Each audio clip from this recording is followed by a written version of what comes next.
जय हिंद दोस्तों। किसी भी व्यक्ति को आपने ब्लैंक चेक दे दिया। ब्लैंक चेक तो आप समझते होंगे, सादा चेक जिसे खाली चेक कहते हैं, जिस पर आप सिग्नेचर करके देते हैं या फिर सिर्फ पैसा भर के सिग्नेचर करके दे देते हैं, डेट नहीं डालते हैं, तो उसे ब्लैंक चेक कहा जाता है।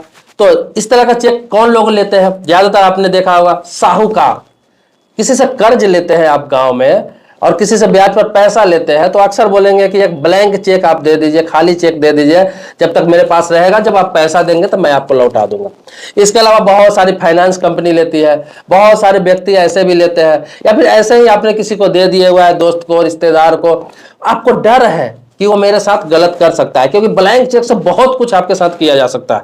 बहुत कुछ समझ लीजिए, मतलब कुछ भी किया जा सकता है। जैसे कि आपने ब्लैंक चेक दिया, उसमें कितना भी रकम भर के बाउंस करा लेगा बैंक से, और उसके बाद आप पर केस कर देगा, आपसे डबल रकम लेगा। जैसे कि किसी के पास ब्लैंक चेक है, वो अगर उस पर 10 लाख, 20 लाख, 50 लाख, 1 करोड़ कितना भी पैसा भर के बाउंस करा लेगा और वो आप पर केस कर देगा।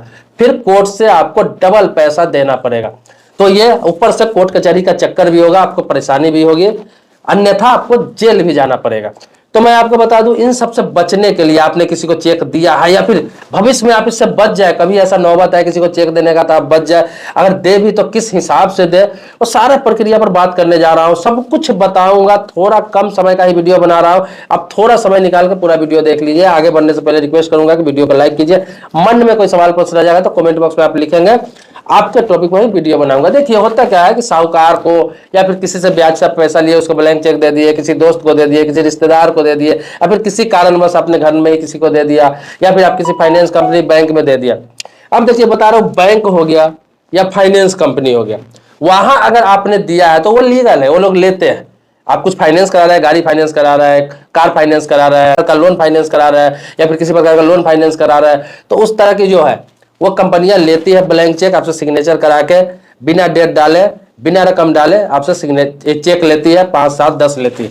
तो वो क्या है, आपका लोन जब क्लियर हो जाता है, पूरा लोन जब क्लियर हो जाता है, उसके बाद भी अगर वो चेक वापस नहीं लौटाता है, अगर वो चेक वापस नहीं लौटाता है एनओसी के साथ में, तो आप ये कार्रवाई कर सकते हैं। क्या करना है मैं बताने जा रहा हूं, पहले सारी बात सुन लीजिए।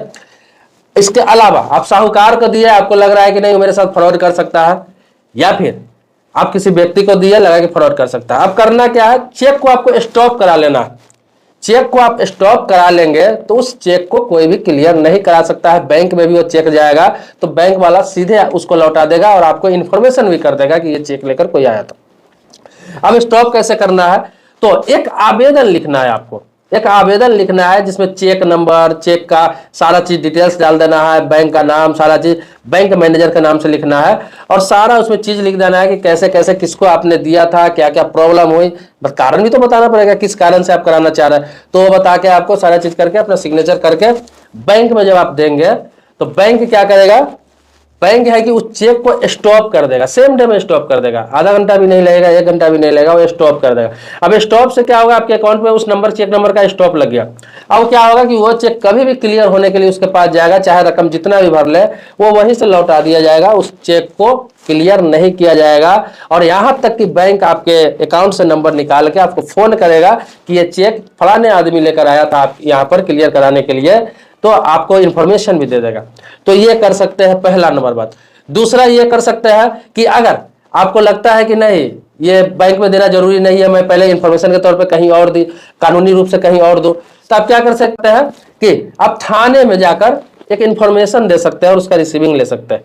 मतलब एक आवेदन देके उसका रिसीविंग ले सकते हैं, लेकिन थाना में, चौकी में इतना जल्दी रिसीविंग या आवेदन देने से रिसीविंग देता नहीं है। वो तिल का तार बनाने लगते हैं, कहते हैं क्या फायदा, मत करो, बैंक जाओ, ये जाओ, वो जाओ। आपको करना क्या है, आवेदन लिख लेना है, पुलिस वाला तो लेगा नहीं, तो आपको क्या करना है, थाने के नाम से एड्रेस पर आपको स्पीड पोस्ट कर देना है, उस आवेदन को स्पीड पोस्ट कर देना है, उस आवेदन का एक फोटो कॉपी कर लेना है और स्पीड पोस्ट उनको कर देना। और स्पीड पोस्ट का जो रिसिप्ट आपके पास मिलेगा, उसी आवेदन पर जो कॉपी रहेगा उस पर चिपका के आपको रख लेना सबूत के तौर पर। जब इस तरह का कोई फ्रॉड करेगा आपके साथ, कोई मामला होगा, तो आपको कोर्ट में साबित करने में आसानी होगी कि ये चेक तो मेरा खो गया था या फिर कहीं गिर गया था, ये मैंने आवेदन भी दिया था चौकी में या फिर थाने में, कोई कार्रवाई नहीं हुई, और उल्टा वो व्यक्ति फंसेगा कि तुमको चेक मिला हुआ था, या चेक किसी को खोया हुआ था तो मिला हुआ था, या फिर किसी का गिर गया था तो मिला हुआ था और आपने इस तरह का बाउंस करा के उस पर किया, तो उल्टा वो व्यक्ति दोषी पाया जाएगा। तो ये सब प्रोसेस है, तो ये कर सकते हैं। लेकिन ये बात तभी कर सकते हैं, ये काम तभी कर सकते हैं जब आपके पास इस बात का प्रूफ हो कि आपने उसका कुछ लिया नहीं हो, और या फिर ज्यादा करके वो आपके साथ फ्रॉड कर रहा है, तभी ये काम कर सकते हैं।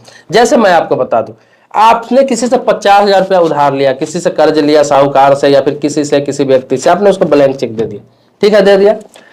अब वो व्यक्ति अगर 10 लाख रुपया लिख के बाउंस करा ले तो वहां स्टॉप आप करा सकते हैं। ये गलत कर रहा है, सीधा सरासर गलत कर रहा है, क्योंकि आपको 50,000 रुपया दिया होगा तो 50,000 का ही प्रूफ होगा, चाहे अकाउंट पे दिया होगा उस तरह से प्रूफ होगा, या फिर किसी प्रकार से प्रूफ उसने बनाया होगा।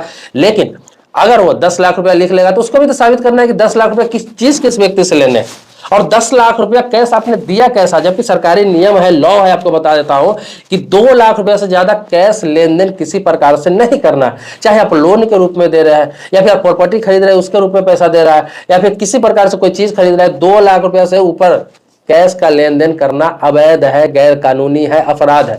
ये बहुत कम लोगों को मालूम है, लोग करते हैं। तो आपने 10 लाख, 15 लाख, 20 लाख दिया कैसे, तो वो खुद दोषी पाया जाएगा।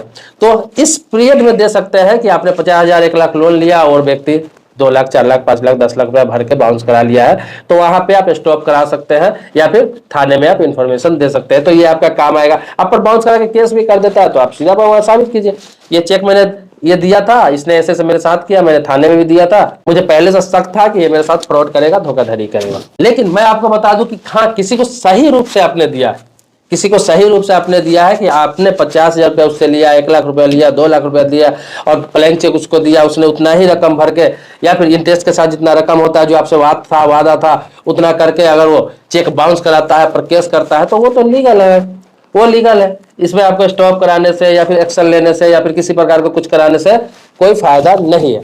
वो इसलिए फायदा नहीं है कि यहाँ पर आप सीधा सीधा उससे बेईमानी कर रहे हैं, तो ऐसा आप न करें। हाँ, इलीगल हो रहा है, आपको शक है, डर है, किसी प्रकार से खो गया है, या फिर किसी प्रकार का किसी को दे दिया है, आपको लग रहा है कि गलत उपयोग कर सकता है, तब ये काम कर सकते हैं। या फिर बैंक, फाइनेंस कंपनी कोई लिया है आपसे और लोन पूरा होने के बाद भी वो रिटर्न नहीं किया है, तो कर सकते हैं, ताकि आप पर किसी प्रकार का कोई जिम्मेवारी नहीं आए। तो ये दोनों काम कर सकते हैं, या फिर दोनों में से कोई एक काम आप करके अपने पास रख सकते हैं। इसके अलावा बता दूं कि ये स्टॉप करने का जो सिस्टम, ये अब ऐप में भी दे दिया गया है। आपको बैंक ऑफ बड़ौदा हो गया, ICICI बैंक हो गया, HDFC बैंक हो गया, इसका जो ऐप होता है, अगर इसका ऐप इस्तेमाल करते हैं आप मोबाइल बैंकिंग, तो उसमें भी यह सिस्टम दिया गया है। उसमें भी जाके आप अपने चेक का नंबर डाल के स्टॉप कर सकते हैं आप वो चेक का, ताकि वो चेक कोई क्लियर नहीं करा सकते, चाहे आप वो चेक किसी को आपने दे दिया है, तो आप लीगल तरीके से कर सकते हैं ये चीज को।